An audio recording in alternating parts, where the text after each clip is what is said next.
Burn ইনস্টিটিউটে বোন নাজিয়ার পর না ফেরার দেশে পাড়ি জমালেন ভাই নাফি। উত্তরায় মাইলস্টোন স্কুলে বিমান বাহিনীর যুদ্ধবিমান বিধ্বস্তের ঘটনায় দগ্ধ হয়ে রাজধানীর জাতীয় বার্ন ও প্লাস্টিক সার্জারি ইনস্টিটিউটের আইসিইউতে চিকিৎসাধীন ছিল নাফি। এ নিয়ে দুর্ঘটনায় প্রাণহানি বেড়ে ৩২ জন। মঙ্গলবার রাত ১২:১৫টার দিকে মারা যায় নাফি। প্রথম শ্রেণীর শিক্ষার্থী নাফির শরীরের ৯৫% দগ্ধ হয়েছিল বলে জানায় চিকিৎসক। এর আগে সোমবার রাত ৩টার দিকে মারা যায় তৃতীয় শ্রেণীর শিক্ষার্থী তার বড় বোন নাজিয়া। তার শরীরেরও প্রায় ৯০% দগ্ধ ছিল। উত্তরার কামারপাড়া এলাকায় নাজিয়ার পাশেই নাফিকে দাফন করা হবে বলে জানিয়েছে স্বজনরা।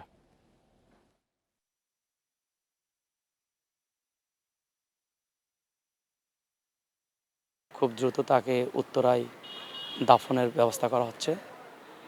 এই নাজিয়াকেও উত্তরায় দাফন করছে, পাশাপাশি ভাই বোন দুজনকে ওখানে দাফন করা হবে।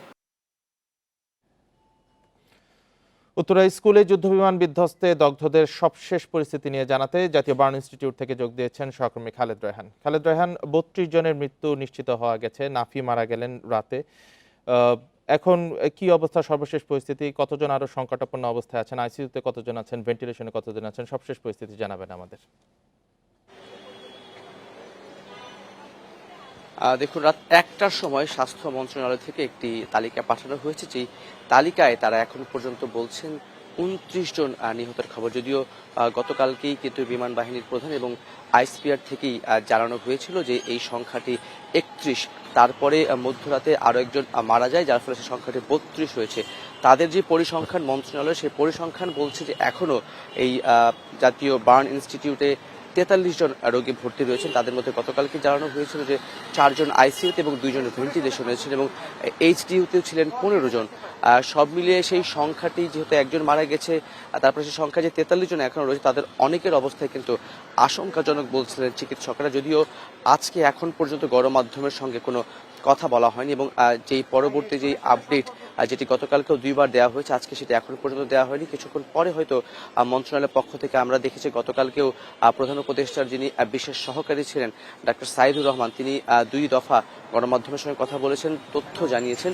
এখন পর্যন্ত সিদ্ধান্ত হয়নি কখন সেই তথ্য জানাবেন। আমরা ভিতরেও প্রবেশ করতে পারি না, কারণ ভিতরে আসলে গণমাধ্যম কর্মীদের প্রবেশ আপাতত নিষেধ রয়েছে।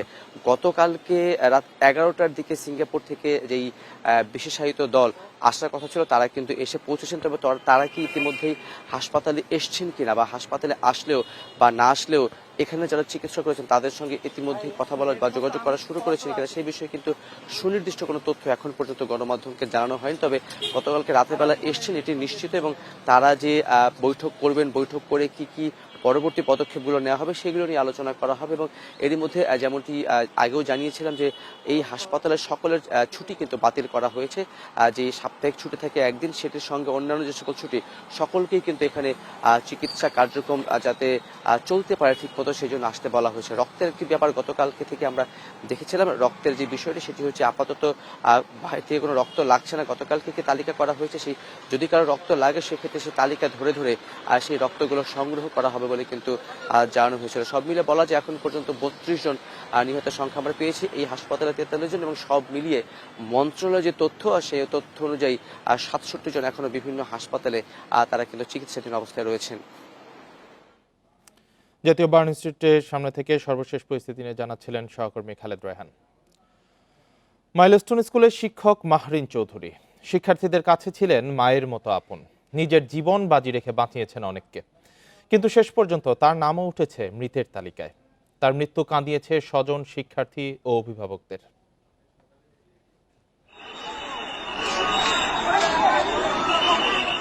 সোমবার দুপুরে যুদ্ধবিমান আছড়ে পড়ে মাইলস্টোন স্কুল অ্যান্ড কলেজে। ভয়াবহ আগুনে ক্লাসরুমে আটকা পড়ে অসংখ্য শিক্ষার্থী। এগিয়ে যান শিক্ষক মাহরিন চৌধুরী। কয়েকজনকে বাঁচাতে পারলেও ঝুঁকিতে পড়ে তার নিজের জীবন। আগুনে ঝলসে গেলে দ্রুত তাকে নেওয়া হয় রাজধানীর জাতীয় বার্ন ইনস্টিটিউটে, কিন্তু শেষ পর্যন্ত বাঁচতেই পারেননি মাহরিন। আমি হয়তো বাঁচবো না, তোমার সাথে আমার এই শেষ দেখা, তুমি আমারে ক্ষমা করে দিও। এই ভাই তো সে একজন নারী হিসেবে খুবই স্ট্রং মাইন্ডেড ছিল। সে শেষ মুহূর্তে বুঝতে পারছিল যে সে আর ক্যাম্পব্যাক করবে না। বাচ্চাদের প্রতি তার যে একটা মমত্ববোধ ছিল, যেটা আসলে নজির হয়ে থাকবে আমাদের সবার কাছে। সকল শিক্ষক এবং শিক্ষিকাদের তার কাছ থেকে শেখার অনেক কিছু আছে।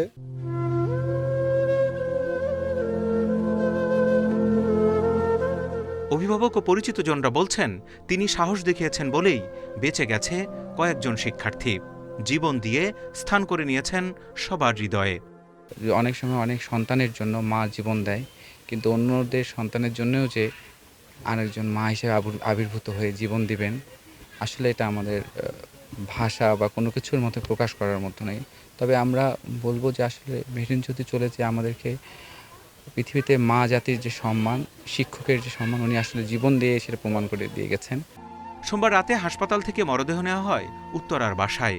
সেখান থেকে মঙ্গলবার দুপুরে নীলফামারীতে গ্রামের বাড়িতে পৌঁছালে তৈরি হয় হৃদয় বিদারক দৃশ্যের। শিক্ষক মাহরিন চৌধুরী সহ শিক্ষার্থীদের মৃত্যুতে স্তব্ধ গোটা দেশ। Zahidul Bashar, independent news, Dhaka. মঙ্গলবার উত্তরায় বিমান বিধ্বস্তের দুর্ঘটনাস্থলের তথ্য সংগ্রহ করেছে বিমান বাহিনী, ফায়ার সার্ভিস ও সিআইডি ক্রাইম সিনের সদস্যরা। এ নিয়ে আরও জানাতে রাজধানীর উত্তরা থেকে যোগ দিয়েছেন সহকর্মী বনি ইবনে কামাল। বনি, এখন সেখানকার পরিস্থিতি কেমন দেখছেন? বিভিন্ন বাহিনীর সদস্যরা আলামত সংগ্রহ করেছেন, তারা কি আনুষ্ঠানিকভাবে কিছু জানিয়েছেন কিনা? স্কুল কর্তৃপক্ষের কারোর সঙ্গে যোগাযোগ হয়েছে কিনা?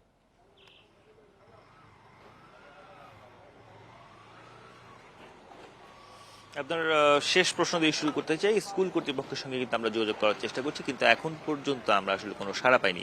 বিশেষ করে আজকে মাইলস্টোন স্কুল অ্যান্ড কলেজের সামনের যে পরিস্থিতি, আমরা কিন্তু দেখতে পাচ্ছি যে প্রবেশাধিকার সংরক্ষিত, অর্থাৎ শুধুমাত্র যারা এই স্কুলের শিক্ষক শিক্ষিকা বা কলেজের শিক্ষক শিক্ষিকা রয়েছে তারাই প্রবেশ করতে পারছেন, এছাড়া অন্য কাউকেই কিন্তু আর আজকে ভেতরে ঢুকতে দেওয়া হচ্ছে না।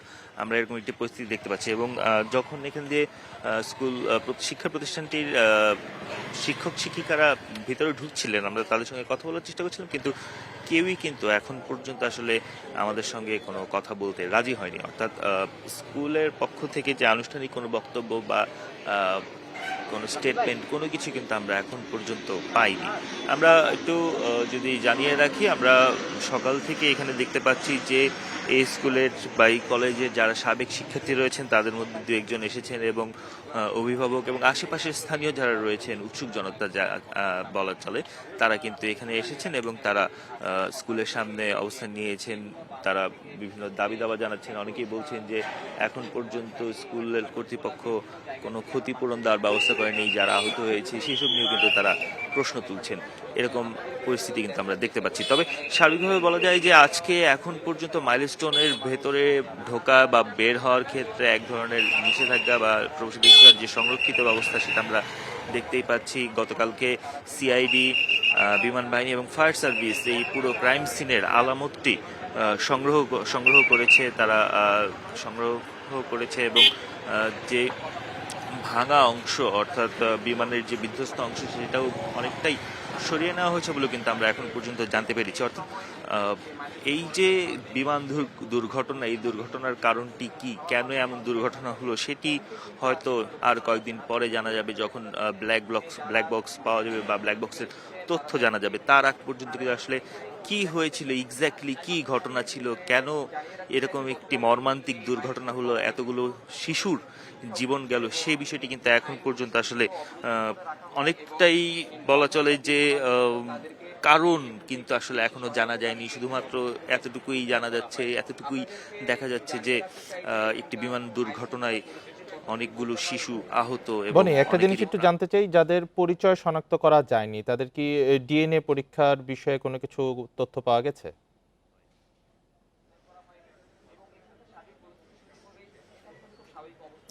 ডিএনএ পরীক্ষার জন্য এখন পর্যন্ত যে আনুষ্ঠানিক কার্যক্রম সেটি কিন্তু এখনো শুরু হয়নি। আমরা যতটুকু জানি যে ডিএনএ যাদের মরদেহ শনাক্ত করা যায়নি, বিশেষ করে সিএমএইচ এ 4টি মরদেহ রয়েছে যাদের আসলে শনাক্ত করার মতো কোনো উপায় নেই ডিএনএ টেস্ট ছাড়া, সেগুলো ডিএনএ টেস্ট করা হবে। কিন্তু আনুষ্ঠানিক যে কার্যক্রম সেটি কিন্তু এখনো শুরু হয়েছে বলে আমরা জানি না, বা আমরা এখনো এরকম কোনো তথ্য পাইনি। ধন্যবাদ। মাইলস্টোন কলেজের স্কুল অ্যান্ড কলেজের সামনে থেকে সবশেষ পরিস্থিতি জানাচ্ছিলেন আমাদের সহকর্মী বনি ইবনে কামাল। মাইলস্টোনে বিমান দুর্ঘটনায় প্রাণহানির শিকার পরিবারগুলোর পাশে রয়েছে জানিয়ে বিএনপি ভারপ্রাপ্ত চেয়ারম্যান তারেক রহমান বলেছেন, বাংলাদেশকে ঐক্যবদ্ধ থাকতে হবে এবং প্রতিটি সংকটকে সংহতি নিয়ে মোকাবেলা করতে হবে। মঙ্গলবার রাতে বিএনপির সিনিয়র যুগ্ম মহাসচিব অ্যাডভোকেট রুহুল কবির রিজভী স্বাক্ষরিত এক বিবৃতিতে তিনি আহ্বান জানান। বলেন, জাতির এই শোকের সময়ে গণতন্ত্রপন্থী সহযোদ্ধাদের শান্ত থাকতে হবে। বিভেদমূলক সংঘাত বন্ধ করতে আত্মসংযমের উপর ভিত্তি করে একটি সমাজ ব্যবস্থা গড়ে তুলতে হবে। তার অভিযোগ, নিষিদ্ধ ছাত্র সংগঠনের কিছু সদস্য জনতা ও পুলিশের মধ্যে উত্তেজনা সৃষ্টির পাশাপাশি সহিংসতা উস্কে দেওয়ার চেষ্টা করছে। এদেরকে দেশের শোকাবহ মুহূর্তকে নিজ স্বার্থ হাসিলের চেষ্টা থেকে বিরত থাকার আহ্বান জানান তিনি। নিহতদের সঠিক হিসাব ও আহতদের সর্বোত্তম চিকিৎসা নিশ্চিত করতে আহ্বানও জানান তাদের।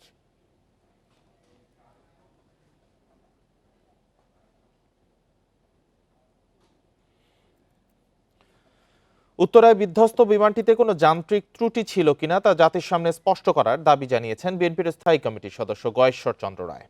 নয়াপল্টনে বিএনপির কেন্দ্রীয় কার্যালয়ে দুর্ঘটনায় হতাহতদের জন্য মিলাদ ও দোয়া মাহফিল শেষে কথা বলেন তিনি। আর দুর্ঘটনার সুষ্ঠু তদন্তের দাবি সিনিয়র যুগ্ম মহাসচিব রুহুল কবির রিজভীর। রাজধানীর উত্তরার মাইলস্টোন স্কুলে ভয়াবহ বিমান দুর্ঘটনায় আহত ও নিহতদের স্মরণে নয়াপল্টনের কেন্দ্রীয় কার্যালয়ের নিচে দোয়া মাহফিলের আয়োজন করে বিএনপি। এ সময় ঢাকার মতো এমন জনাকীর্ণ শহরে কিভাবে প্রশিক্ষণ বিমান চালানো হয় তা নিয়ে প্রশ্ন তোলেন দলের স্থায়ী কমিটির সদস্য গয়েশ্বর চন্দ্র রায়। এই প্রশিক্ষণ যারা দিচ্ছেন বা তদারকি করছেন, তারা বিমানটা সচল থাকার মতো যান্ত্রিক ব্যবস্থা ছিল কিনা সেটা পরীক্ষা করা হয়েছে। এই বিষয়গুলি এখানে কোনো ব্যক্তিগত, কোনো সংস্কৃতিগত না, এটা জাতিগত, সংস্কৃতিগত। নয়াপল্টনে মেডিকেল টিমের মাধ্যমে রক্তদান কর্মসূচির আয়োজন করে যুবদল। রক্তদান কর্মসূচিতে যোগ দিয়ে বিএনপির সিনিয়র যুগ্ম মহাসচিব রুহুল কবির রিজভী দুর্ঘটনার সুষ্ঠু তদন্তের দাবি জানান। বিমানের কোনো ত্রুটি বিচ্যুতি আছে কিনা, কতদিন আগের বিমান, সেটাকে কেন অনুমতি দেওয়া হলো, এই প্রশ্নগুলো মানুষের মনে মনে। তো সুতরাং অন্তর্বর্তী সরকারের দায়িত্ব হচ্ছে একটি উচ্চ পর্যায়ের তদন্ত টিম করে সেটিকে তার আসল সত্য খুঁজে বের করা। তারেক রহমানের নির্দেশ অনুযায়ী বিভিন্ন হাসপাতালে যুবদল ছাত্রদলের সহযোগিতা অব্যাহত থাকবে বলে জানায় যুবদল নেতারা। আমাদের প্রিয় নেতা জনাব তারেক রহমান গতকালকে ঘটনার অব্যবহিত পরেই বিএনপির দায়িত্বশীল সকল লেভেলে তিনি ফোন করেছেন এবং আমাদেরকে নির্দেশনা দিয়েছেন। Rifat Alam, independent news, Dhaka. মাইলস্টোনে বিমান বিধ্বস্তের ঘটনায় এক সপ্তাহের মধ্যে উচ্চ পর্যায়ের তদন্ত কমিটি গঠন করে ৪৫ দিনের মধ্যে প্রতিবেদন দিতে নির্দেশ দিয়েছে হাইকোর্ট। একই সঙ্গে দেশের সব শিক্ষা প্রতিষ্ঠানে শিক্ষার্থীদের আইডি কার্ডে বাবা মা বা অভিভাবকের ফোন নম্বর ও রক্তের গ্রুপ যুক্ত করতে নির্দেশ দিয়েছে হাইকোর্ট। মঙ্গলবার বিচারপতি ফাহমিদা কাদের ও বিচারপতি সৈয়দ জাহের মনসুরের বেঞ্চ এ আদেশ দেয়। মাইলস্টোনে বিমান বিধ্বস্তের ঘটনায় নিহত প্রত্যেকের পরিবারকে ৫ কোটি ও আহত প্রতি ব্যক্তিকে ১ কোটি টাকা কেন দেয়া হবে না তা জানাতে রুলও দেয় আদালত। রাজধানীর দিয়াবাড়িতে মাইলস্টোন স্কুল অ্যান্ড কলেজে বিমান বিধ্বস্তের ভয়াবহ ঘটনায় সুপ্রিম কোর্টের এক আইনজীবীর জনস্বার্থে দায়ের করা রিটের শুনানি শেষে এসব নির্দেশনা ও রুল দেয় আদালত। আমরা বলেছি হাইলি এক্সপিরিয়েন্সড এবং যারা এই এক্সপার্টাইজ যাদের আছে তাদের মাধ্যমে একটি কমিটি করে এটা তদন্তের ব্যবস্থা গ্রহণ করার জন্য বলেছি এবং এটা উচ্চ পর্যায়ের একটা টিম গঠন করা হবে। আমরা বলেছি যে ১ সপ্তাহের মধ্যে এই কমিটিটা করার জন্য এবং আদালত সেটা আমাদের সাথে এগ্রি করেছে। উপদেষ্টারা দায়িত্ব নিয়ে কাজ করলে সচিবালয়ে পরিস্থিতি সামলানো যেত বলে মন্তব্য করেছেন জাতীয় নাগরিক পার্টির আহ্বায়ক নাহিদ ইসলাম। কিছু উপদেষ্টার দায়িত্ব জ্ঞানহীন আচরণ নিয়েও অভিযোগ করেন তিনি। মঙ্গলবার রাজধানীর বাংলা মোটরে এনসিপির কার্যালয়ে চলমান পরিস্থিতি নিয়ে সংবাদ সম্মেলনে এসব কথা বলেন নাহিদ। সচিবালয়ের ঘটনায় সরকারের আরও ভালো ভূমিকা থাকতে পারত বলেও মন্তব্য করেন তিনি। মাইলস্টোনের শিক্ষার্থীদের ৬ দফার সঙ্গে সংহতি জানিয়ে দ্রুত এগুলো বাস্তবায়নের দাবি নাহিদের। রাত ৩টার দিকে এইচএসসি পরীক্ষা স্থগিত করার ব্যাপারে শিক্ষা উপদেষ্টার সমালোচনা করেন তিনি। জরুরি পরিস্থিতিতে উপদেষ্টাদের সমন্বয় নেই বলে আক্ষেপ করেন নাহিদ।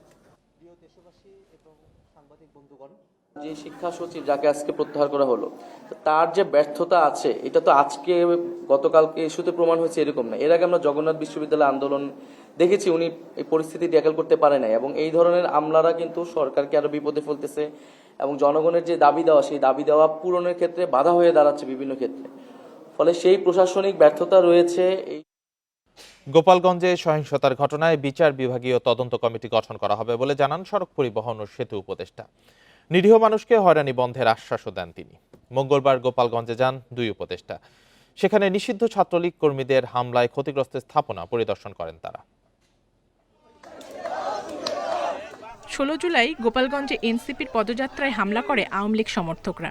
দফায় দফায় সংঘর্ষে নিহত হয় 5 জন। ক্ষতিগ্রস্ত হয় জুলাই স্মৃতিস্তম্ভ, সভাস্থল, পুলিশ সুপারের কার্যালয় ও কারাগার সহ বিভিন্ন স্থাপনা।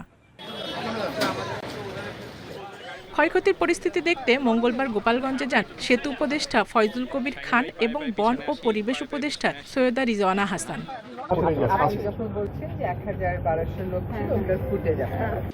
পরে সংবাদ সম্মেলনে ঘটনার নিরপেক্ষ তদন্তের আশ্বাস দেন সেতু উপদেষ্টা। নিরীহ কাউকে হয়রানি না করার নির্দেশনা দেন তিনি। জেনারেলি একটা নির্দেশ দেওয়া হয়েছে যে কোনো নিরীহ মানুষকে হয়রানি করা হবে না, এবং আমরা এগুলো পর্যালোচনা করব। জেলা প্রশাসকের কার্যালয়ে আইন শৃঙ্খলা বাহিনী, সরকারি কর্মকর্তা, স্থানীয় রাজনৈতিক নেতা সহ বিভিন্ন শ্রেণী পেশার মানুষের সঙ্গে মত বিনিময় করেন দুই উপদেষ্টা। Independent news. শেরপুরের 5টি নদী প্রতি বছরের বর্ষায় ভয়ঙ্কর রূপ নেয়। ঢলের পানিতে হঠাৎ করে নদীর পানি বেড়ে প্লাবিত হয় আশেপাশের জনপদ। এই 5টি নদীর মধ্যে মহারশী ও সোমেশ্বরী নদীতে নেই পানি প্রবাহ পরিমাপের জন্য কোনো স্কেল বা স্বয়ংক্রিয় সতর্ক ব্যবস্থা। এ কারণে ওইসব এলাকায় ফসল এবং জানমালের ক্ষতি হয় বেশি। এলাকাবাসীর দাবি, নদীর পানির স্রোত সময় মতো জানতে পারলে এই ক্ষতি হবে অনেক কম।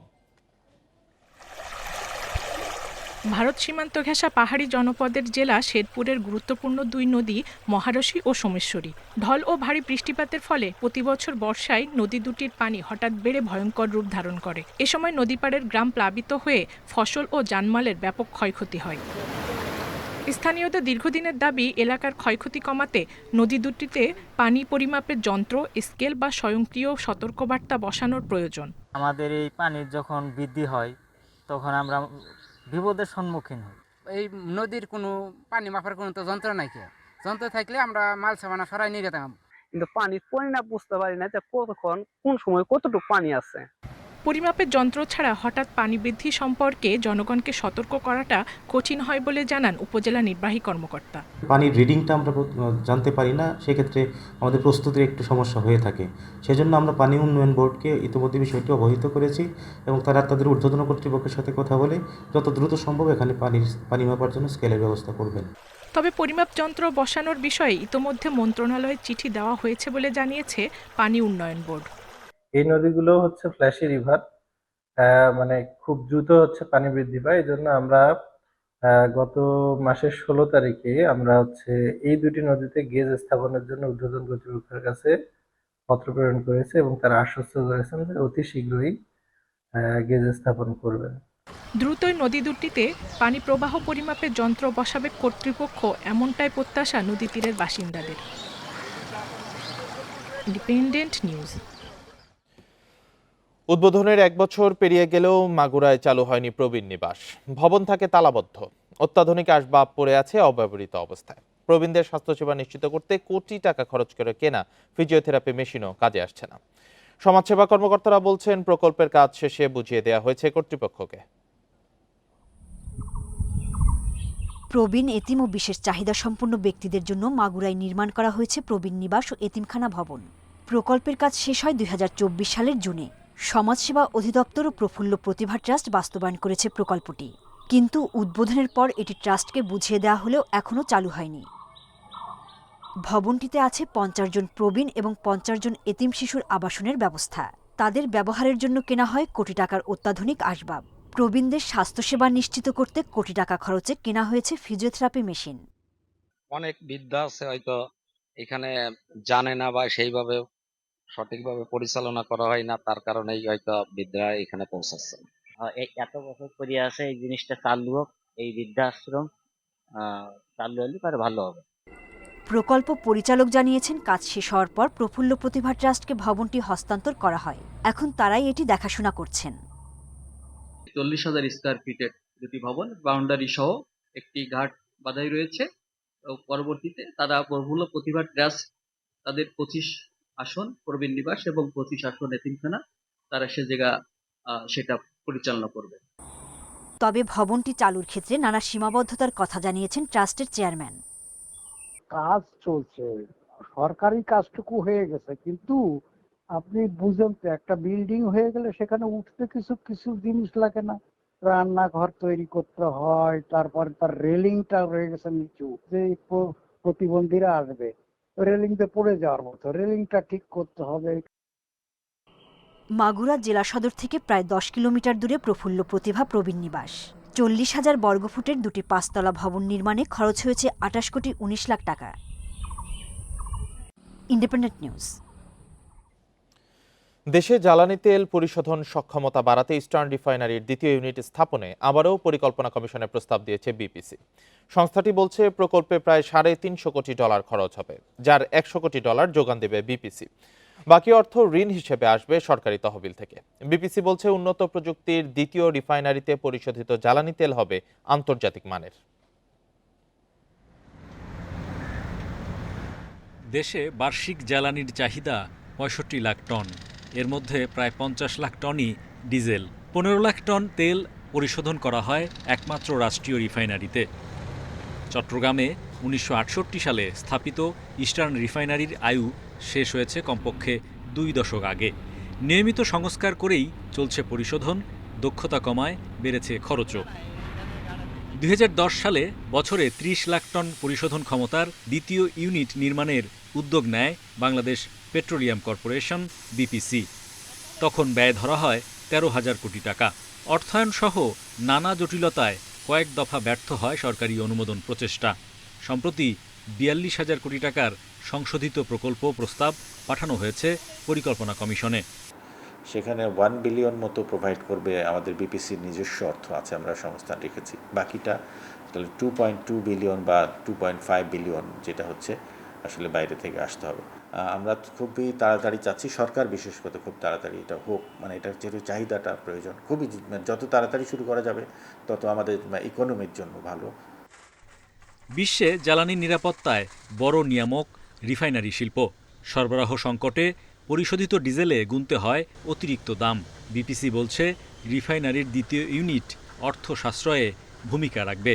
এই রিফাইনারিটা যখন হবে তখন আমাদের যে এখন বর্তমানে আছে 1.5 মিলিয়ন প্রতি বছর রিফাইন করে, এটাও কিন্তু ইউরো 5 স্ট্যান্ডার্ডে চলে যাবে। এটাও আপনার তার মানে আমি নতুন 3 মিলিয়ন এবং এটা 1.5, দ্যাট ইজ আমি নতুন প্রোডাক্ট পাবো, একেবারে কার্বন খুবই কম। এদিকে রিফাইনারির ভবিষ্যৎ বাড়তি সক্ষমতা বিবেচনায় নিয়ে গভীর সমুদ্র থেকে পাইপলাইনে জ্বালানি তেল খালাসের এসপিএম প্রকল্প বাস্তবায়ন কাজ শেষ হয়েছে। Hari Saha, independent news, Dhaka. আর এই ছিল এখনকার সংবাদে। ইন্ডিপেন্ডেন্ট টেলিভিশনের সব খবর আরো বিস্তারিত জানতে চোখ রাখুন ফেসবুক, ইউটিউব, এক্সে। এতক্ষণ সাথে থাকার জন্য ধন্যবাদ সবাইকে। আমন্ত্রণ আমাদের পরের আয়োজনে।